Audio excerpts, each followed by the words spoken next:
Merry Christmas to you all around the world. It's Mr. Michael Adams from Keep Inspiration Alive, and I'm wishing everybody out there in Global Inspiration Land, Global Inspiration Nation, Merry Christmas. Merry Christmas, everybody. It's beginning to look a lot like Christmas everywhere I let's sing a different song. Merry Christmas to you all. Merry Christmas to you all. You all are loved. You all are cared for. You all are supported. Stay above. Merry Christmas. Merry Christmas. Merry Christmas to you all. Oh, oh, oh. Get the belly laughing. Oh, oh, oh, oh. All right. Hey everybody, so I hope you are all having a wonderful Christmas. I'm at home. So what am I doing on Christmas Eve? I'm at home. I'm going after my one shot, one chance, one opportunity to make it. This is the holidays are rough. Let's be vulnerable. Let's get vulnerable. Vulnerable. We're gonna get vulnerable. Vulnerable. All right, so Christmas times are rough for me, especially the last few years. I've really been working on myself. Many different dynamics. Many different dynamics. Staying at home, and I'm okay with that. I've learned to adjust to it and to take control of my emotions and rise above.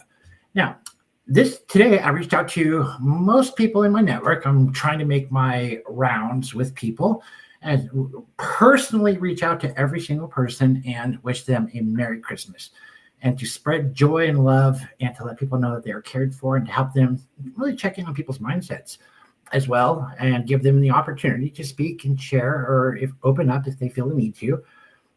That's why I do this. I do this on every holiday, just about. I've skipped a few here and there, but I really try to push through and hit either my entire network or most of my network, or I try to hit like people that are very I feel like really just need to, but I really try to expand that out, especially since I've done the Marie Kondo purge in my network. I've got it to a manageable state. I love and adore you all. And so I figure, why not take the opportunity to really go for that and reach out to people. So I'm at home. I reached out to my parents today, wished them a very Merry Christmas. I did not hear back from them. I texted my mom. She was able to text me. She's a little worn down. My stepdad has PTSD. He doesn't do well on Christmas, ever. So it's rough. And I understand where my mom's coming from.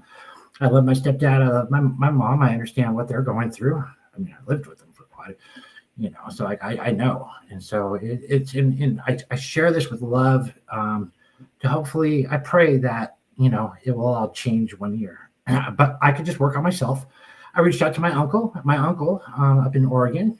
Family is very important to me. Very, very, very important to me.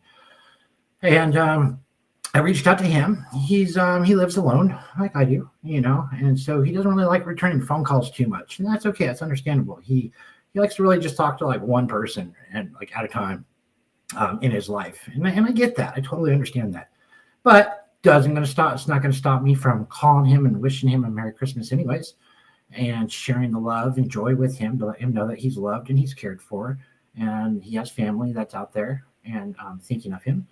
Right. Okay. My biological father, I called it quits with him. No more. C'est la vie. I've given so many chances to that guy.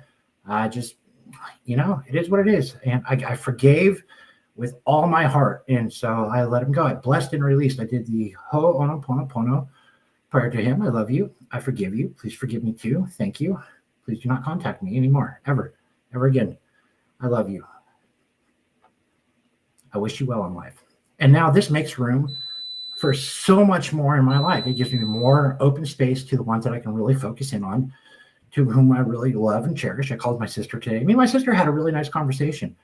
I told her that, hey, I ratted us out, Michelle, to mom. I told her that when we were kids, I was a master with a razor, and I was a surgeon with tape. And I was a Grammy Award winner actor, as far as acting surprised with all the gifts that we got. And my mentor was my sister. And my sister kind of laughed. She's like, I think she kind of already knows that. And I'm like, well, either way, sharing the dark secrets of our family to mom to let her know, just in case you didn't. My mom got a chuckle out of that. My sister got a chuckle out of that. We laughed. My sister was sharing with me. She's like, "That's why I don't let my kids open presents. I don't put presents under the tree until that." And then like our little what my nephew like asked like, "Why don't we put out Christmas presents?" Because she's like, before Christmas, like every other family does. She's like, "I don't know. But I'll tell you this, I'm not stupid." You guys are gonna shake them and open them, and she's like, "No, we won't." Like, "Yeah, you will, because we did." She didn't see that, but it tickled me. It was fun. So we had a good interaction, right? And then let's see. So it's really stay above. So I'm really pushing out until I get this book released. I know I'm kind of wishy washy if I should be like sharing this or not, because I had someone that really hurt my feelings. Clowning my book. Basically, they really did not like it for some reason. I think I hit a filter or something like that with the person, and it took me off guard, and it really hurt my feelings. So I had to really surround myself with other people who are very encouraging and really like moving me towards this. And I don't hold any animosity. I've been trying to work it out the last few days with myself to try to understand like where that came from. And it's not for me to. It's none of my business. I know my book is a very good book. And I still hold a place in my heart for that person.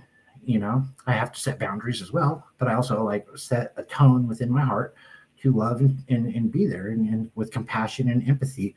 And my door is always open. And so it's really, I'm sharing this because it's like, what, life can kick you in the nuts. It really can. But it's our responsibility to stay above. It's nobody else's. It's not his problem. It's not her problem. It's not my life would be better if this person were out of my life, or if this person would just, leave me alone. It's you. This is what Sadhguru teaches us. We are in control of our emotions. Right? So let's just do this. Let's just show you some things here.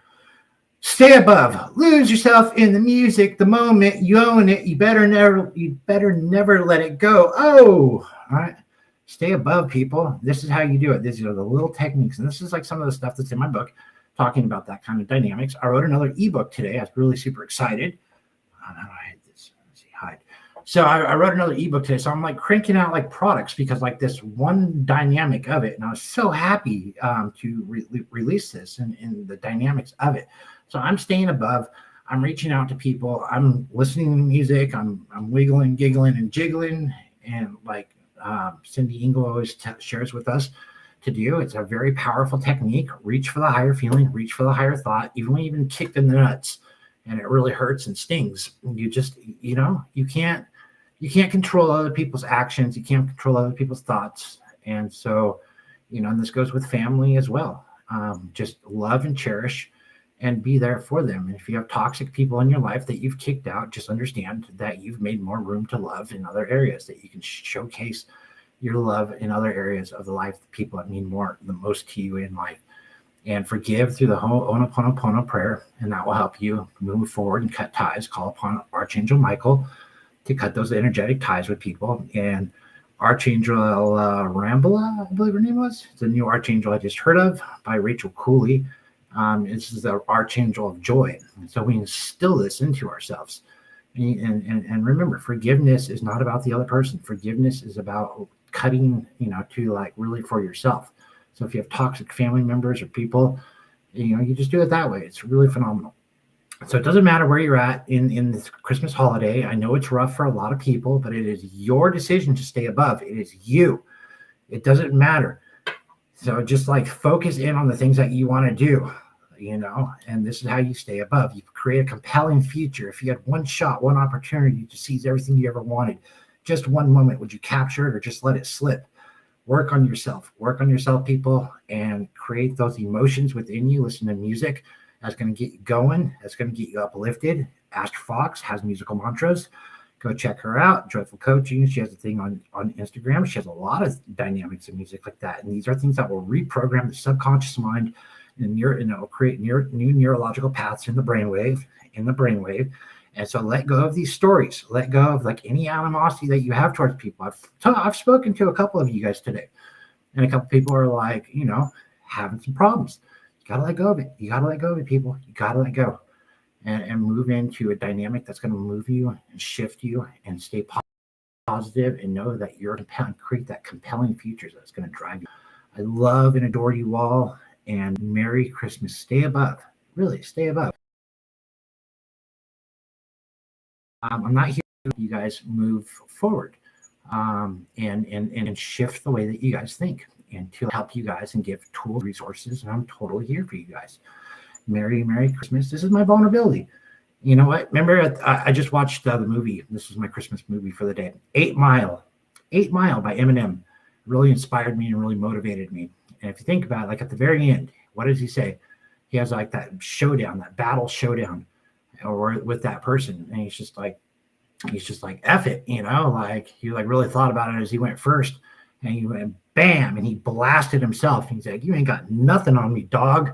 Like, what do you got? Like, I just like spilled all the beans for you. Like, I don't give a like right back at you. Like, sit your ass down. And then like he's like, I don't care about this battle. I don't care about any of you. I don't care about this. If you want to blast me, like, I know where I've been and I know where I'm going and blah, blah, blah, blah. And he like, peace out. And he threw the microphone down and blam. And that was like the beginning of his career. That is super inspiring. So this is where vulnerability comes into place. If you spill the beans on yourself, you're untouchable. You can't really get stopped by people, and it can't really like push you down or shake you down, because it's like you've already like been open enough and vulnerable to other people and to the world, just like Eminem, just like MIA. You just put yourself out there and share your experiences, good or bad. You just move forward and you stay in higher frequencies and stay above. Stay above. It doesn't matter what's going on in your life. Stay above. Stay above. Lose yourself to the music. If you had one opportunity, one shot to seize everything you had, just one moment, would you capture it or just let it slip? Stay above. Lose yourself to the music, the moment, and own it. You better never let it go. Work on yourself. All right, people. Working on my book. And all right, till next time. Merry Christmas, everybody. I know this is kind of a weird message for Christmas. It is what it is. I love and adore you all. Toodaloo.